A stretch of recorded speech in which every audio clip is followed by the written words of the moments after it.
자, 오늘 미분 전체 내용 원래 복습하기로 한 날인데 갑자기 온라인 수업이 돼서 영상으로 대체를 하려고 합니다. 짧게 요약할 테니까 내용 한번 정리하고 싶으신 분들 한번 정리하시고 유형별로 한번 풀어보시기 바랍니다. 맞죠? 자, 지금 카테고리가 어떻게 되냐면 우선 첫 번째로는 이제 증가 감소라는 걸 시작을 해서 이제 그다음에 극대극소라는 걸 배우고 그다음에 그래프라는 걸 배우면서 최대최소라는 걸 배우고 한 줄로 정리를 한번 해볼게. 자, 그다음에 방정식과 부등식의 활용 나오다가 그다음에 속도가 속도 속도가 속도에 대한 얘기들 나오면서 여기서 이제 변화율이라는 것까지를 포함해서 이렇게 쭉 여러 개의 도함수의 활용이 나와요. 네. 시간 관계상 이것들을 그냥 간단하게 내용들만 정리하려고 합니다. 그래서 먼저 이 왼쪽에서부터 내용들을 쭉 정리해가면서 한번 진행을 한번 해보면요. 우선은 증가감소라는 게 우리 f'x라는 게 fx의 접선의 기울기잖아. 그래서 이렇게 함수가 이렇게 있으면 잠깐만 함수가 이렇게 있다고 하면 이제 증가하는 부분들에 있는 점에서는 우리가 x가 커질 때 y가 커지는 곳에서는 접선의 기울기가 양수고요. 그죠? 그다음에 이렇게 감소하는 부분에서는 우리가 접선의 기울기를 구해보면 이렇게 오른쪽 아래로 가기 때문에 음수예요. 그래서 첫 번째로 알게 된 게 뭐냐면은 우리가 만약에 함수가 계속 증가하는 부분이다 또는 증가함수다, 자, 이런 말이 나오면 우리는 그 구간에 있는 모든 x값에 대해서 f'x가 0 이상이라고 했고요. 감소라고 한다고 하면 자, 그때 해당하는 모든 f'x는 0 이하라고 했습니다. 그죠?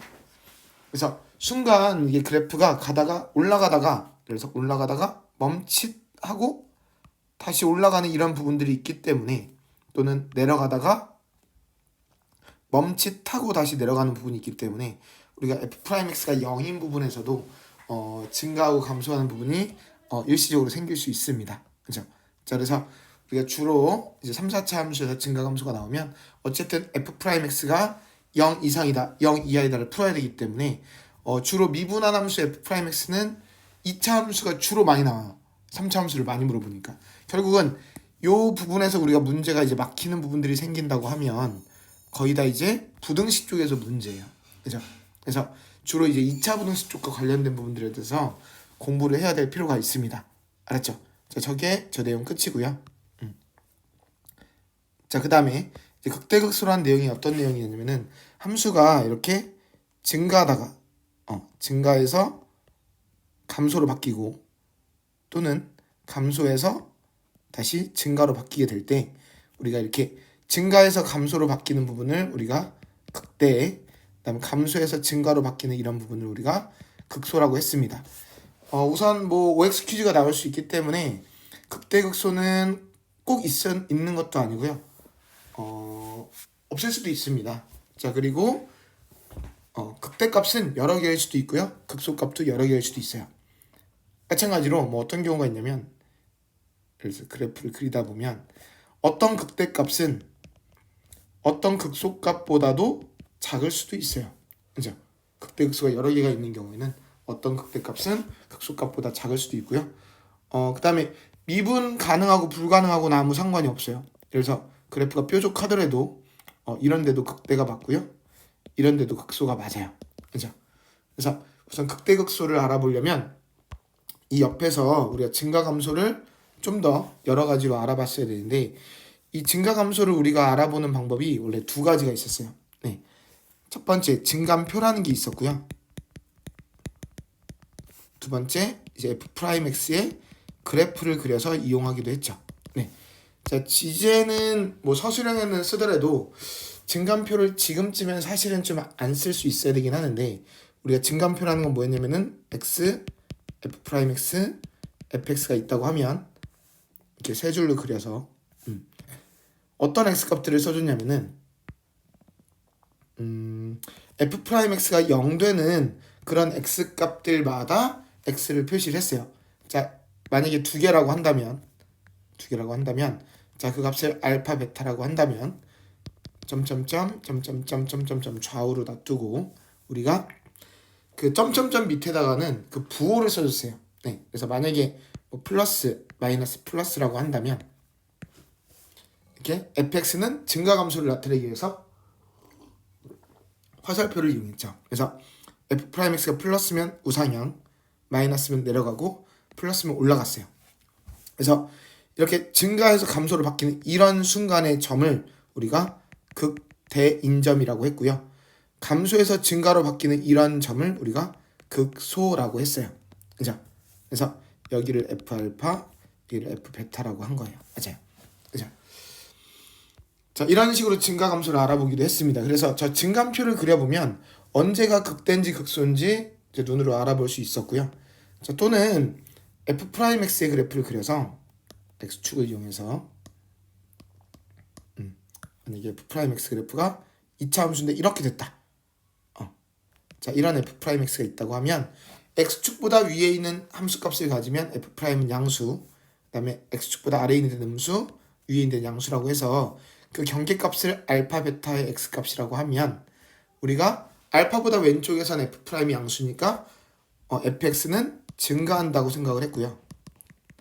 그 다음 F'X가 음수인 때는 fx가 감소인 때라고 생각을 했어요. 그래서 이렇게 플러스에서 마이너스로 바뀔 때 이럴 때를 극대, 마이너스에서 플러스로 바뀔 때 이럴 때를 극소인 점이라고 했고요. 그 값을 알고 싶으면 함수에다 넣습니다. 어쨌든 자, 그래서 이런 방법들을 통해서 우리가 극대극소를 알 수 있었고요. 자, 그래서 극대극소에서 공식이라고 한다면 뭐라고 하면 좋을까요? 자, y는 fx가 만약에 x는 a에서 자, 극값 자 b를 가진다라고 하면 자, 극값 b를 가진다고 하면 자, 뭐라고 정리할 수 있었냐면은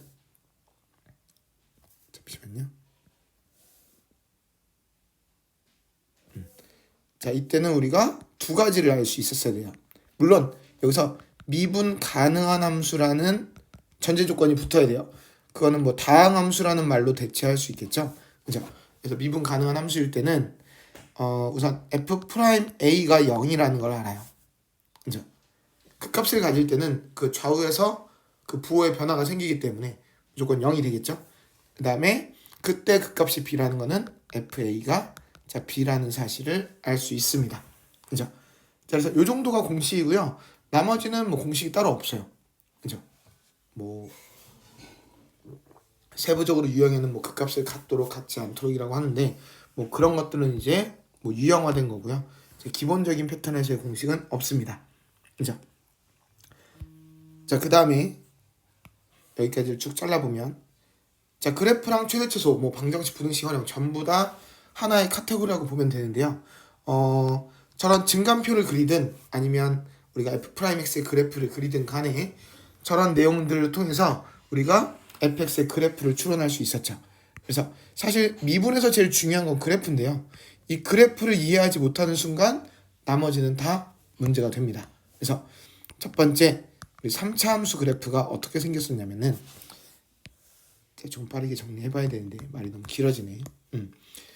자, 만약에 f' 그래프가 2차 함수일 테니까 자, 대충 6개의 그래프를 한번 그려볼게요.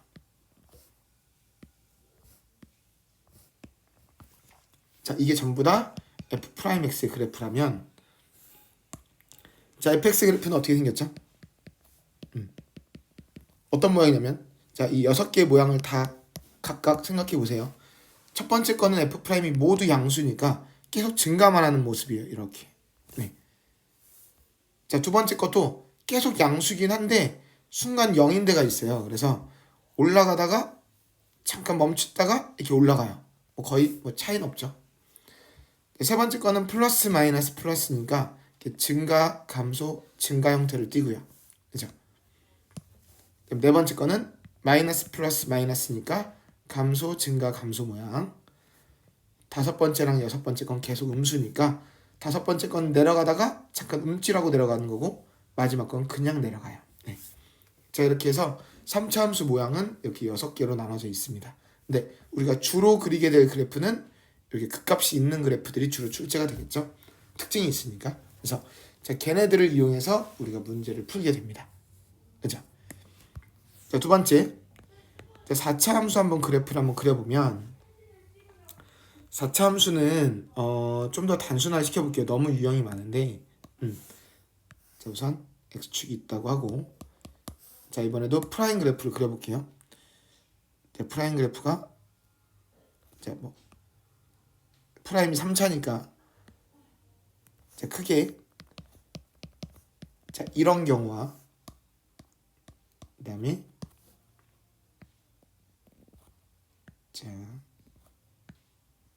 자, 프라임 그래프가 자, 이런 경우 이렇게 해서 6가지 정도로 분류만 한번 해보면요. 자, 이때 fx 그래프는 어떻게 생겼냐면은 자, 첫 번째 거부터 감소 증가 감소 증가니까 감소 증가 모양으로 생겼고요. 두 번째 거는 마이너스 플러스 0 플러스라서 감소 증가 움찔 증가. 네. 세 번째 거는 감소 증가라서 그냥 약간 2차 함수 느낌 감소하다 증가예요. 네. 그다음에 저 네 번째 거는 이제 계속 그려보면 증가 감소라서 뒤집힌 모양이 나오죠. 이렇게 증가 감소. 네. 자, 그 옆에 거는 증가 0 증가 감소라서 증가 멈칫했다가 증가했다 감소. 자, 그 옆에 거는 증가해서 감소하니까 약간 이것도 2차 함수 느낌 모양으로 약간 이렇게 생겼습니다.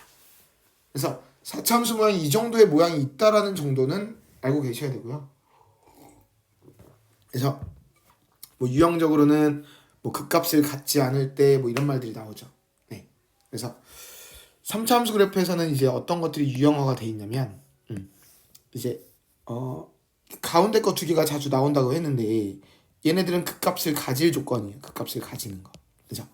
그리고 나머지 네 개는 뭐예요? 극값을 갖지 않는 거죠. 근데 이거를 극값을 갖지 않는다라고 쓰면 좋은데 이제 증가 또는 감소한다? 증가만 하거나 감소만 한다? 이런 것들을 우리가 이쪽에서 뭐라고 부르기도 하냐면은 뭐 1대1 대응 그래프다 이렇게 부르기도 하고요. 더 나아가서는 역함수가 존재하도록 3차 함수가 이런 식으로 문제가 나오기도 해요. 그죠? 그래서 그런 것들에 대한 패턴화 문제들이 나올 수 있습니다. 그 다음에 4차 함수 같은 경우에는 패턴화가 누가 되어 있냐면 이렇게 두 개. 얘네 두 개는 극대극소를 모두 가집니다. 네. 근데 나머지 애들은 극대극소 중에 한 가지만 가져요. 네, 그래서 자, 그런 것들이 약간 유형화가 돼 있을 수 있습니다. 오케이? 자, 그리고 나서 이제 밑으로 가서 쭉 한번 더 정리를 한번 해보면 이제 그래프를 그렸잖아요. 그래서 그 그래프를 그렸으면 이제 세 번째는 이제 그래프를 다 그렸으니까 이제 최대 최소 내용이 나오겠죠. 네. 그래서 뭐 그래프를 그려도 좋고요. 증감표를 그려도 좋습니다. 그러면 그래프가 뭐 어떤 3차 함수든 4차 함수든 이렇게 있을 때 x의 범위를 줘요. 뭐 어디서부터 뭐 어디까지 뭐 알파부터 베타까지 해서 요 y는 fx의 뭐 최대 최소를 구해라. 그러면 이론이 뭐냐면 그 최대 최소라는 값은 양끝값과 그 다음에 극값 있죠. 극값 중간에 어딘가 극값들이 있겠죠. 양끝값 또는 이 극값에서 무조건 최대 최소를 가질 수밖에 없다는 거예요. 이론이. 그죠? 왜냐면 중간에 뭐 올라가거나 내려가는 그 중간 부분에서는 최대 최소가 없을 거 아니야. 그래서 우리가 언제 최대인지 최소인지는 뭐 그래프 개형을 생각해 보든 증감표를 그리든 간에 양끝값과 극값들을 비교해서 가장 큰 게 최대고 가장 큰 값이 최대고 그 중에 가장 작은 값이 최소라는 그런 문제들을 풀게 돼요. 그래서 약간 단순 대입 같은 느낌이 들다 보니까 주로 문제가 어떻게 출제가 되냐면 이제 활용 문제로 출제가 돼요. 네. 그래서 뭐 도형 문제라든가 실생활 문제를 통해서 우리가 한 문자로 된 3차 이상의 식을 세우고, 그죠? 한 문자로 된 3차 이상의 식을 세우고, 그 다음에 조건에 맞도록 어떤 그 한 문자, 보통 x겠죠? 조건에 맞도록 x의 범위를 설정해서 그것을 우리가 다시 최대 최소를 구해보는 자, 그런 문제들을 풀게 됩니다. 그래서 활용 문제가 이제 난이도가 높게 나오면 어렵게 되겠죠. 네. 자, 그런 문제들을 풀게 되는 게 최대 최소. 자, 그 다음에 쭉 다시 카테고리를 만들어 보면 이론은 짧아요, 그죠? 네. 그다음 첫 번째 이제 방정식의 활용이 어떤 거였냐면은 이제 방정식의 활용은 우리가 두 가지의 내용이었죠. 그러니까 fx는 0이라는 방정식의 실근이라는 것은 뭐랑 똑같은 개념이다? 이 0자리에다가 y를 붙였을 때, 그러니까 실제로는 문제는 방정식으로 나와. 하지만 그 0에다가 y를 써서 그걸 함수로 생각해서 이 함수의 x축과의 교점, 즉 x절편이라고 할까요? 네. 이 함수의 x절편을 구하는 거랑 같다. 그러니까 근을 진짜로 구할 수 있는 게 나오는 게 아니야. 근을 구하라는 게 아니라 몇 개인지를 주로 물어보거든. 또는 양수근인지 음수근인지. 그러면 우리는 그래프를 그려서 x축과 만나는 게 몇 개인지만 빨리 알아내면 돼요. 그죠? 또는 이제 어떤 거냐면은 이제 fx는 보통 뭐 k, k는 상수예요. 자, 이것의 실근이라는 것은 맨날 0이라고 나온다는 보장이 없겠죠. 그러면 내가 여기 모르는 미지수가 하나 남아있으면 이거는 두 개의 함수로 봐요. 네. 자, y는 fx라는 함수와 y는 k라는 두 함수의 자, 교점의 x 좌표예요. 그죠? 그래서 실질적으로는 이 y는 fx를 그래프를 그린 다음에 y는 k를 이렇게 움직여 보면서 교점 x 좌표가 몇 개가 나오게 할 수 있는지 또는 양수근인지 음수근인지를 이제 그래프를 그려가면서 판단을 하게 됩니다. 결국은 그래프를 빨리 못 그리면 이 문제는 빨리 풀 수가 없겠죠. 그죠? 그래서 이런 문제들을 풀게 됩니다. 그래서 저런 게 방정식. 이제 부등식 활용이라는 건 이제 어떤 거였냐면은 자, 위에는 방정식, 자, 밑에 부등식. 어떤 만약에 fx라는 x에 대한 식이 있어요. 얘가 항상 0보다 크려면 이것이 항상 성립하려면 자, 뭘 만족해야 됐었는지 이론만 한번 써보면 되지. 그치? 어떤 식의 값이 항상 0보다 크대.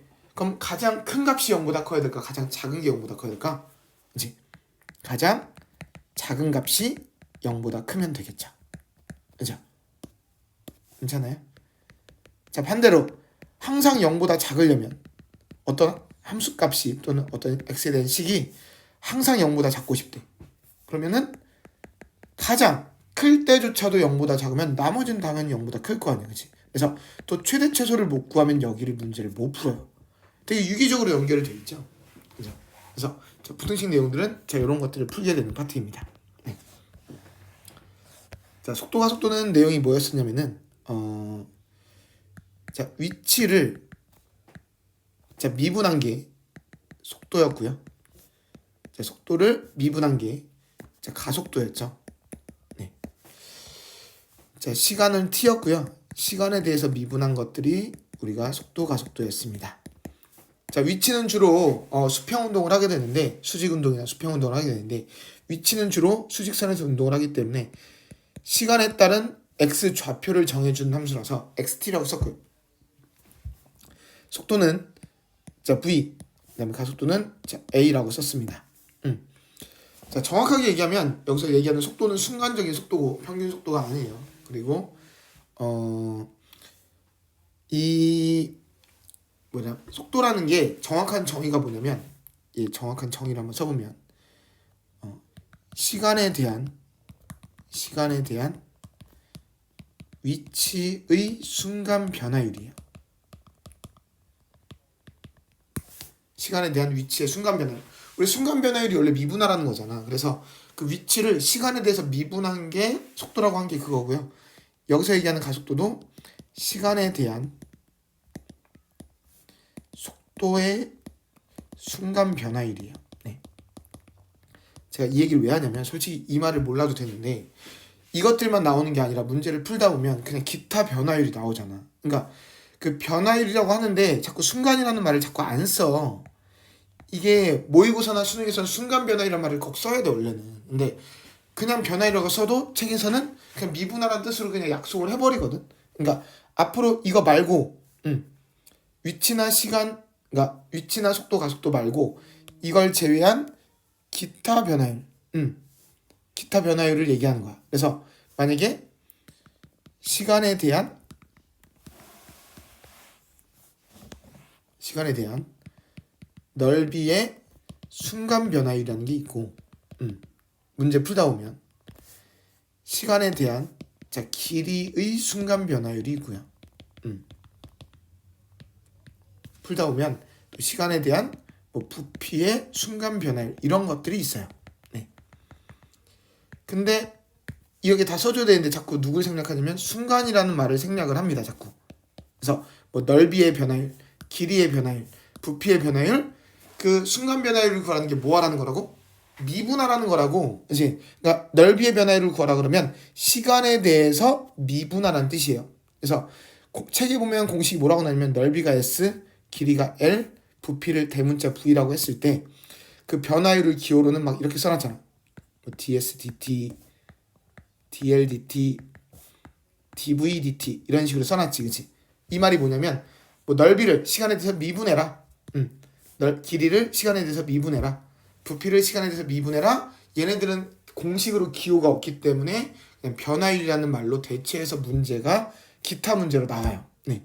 그러면 그냥 시간에 대한 변화율은 그냥 시간에 대해서 미분하라는 뜻이구나. 결국은 얘네 문제들 변화율 문제들을 푸는 해법은 뭐의 변화율이든 간에 시간 t에 대한 식을 세우고 t에 대해 미분하면 시각 t에서의 변화율을 구하는 거예요. 변화율을 구한 거야.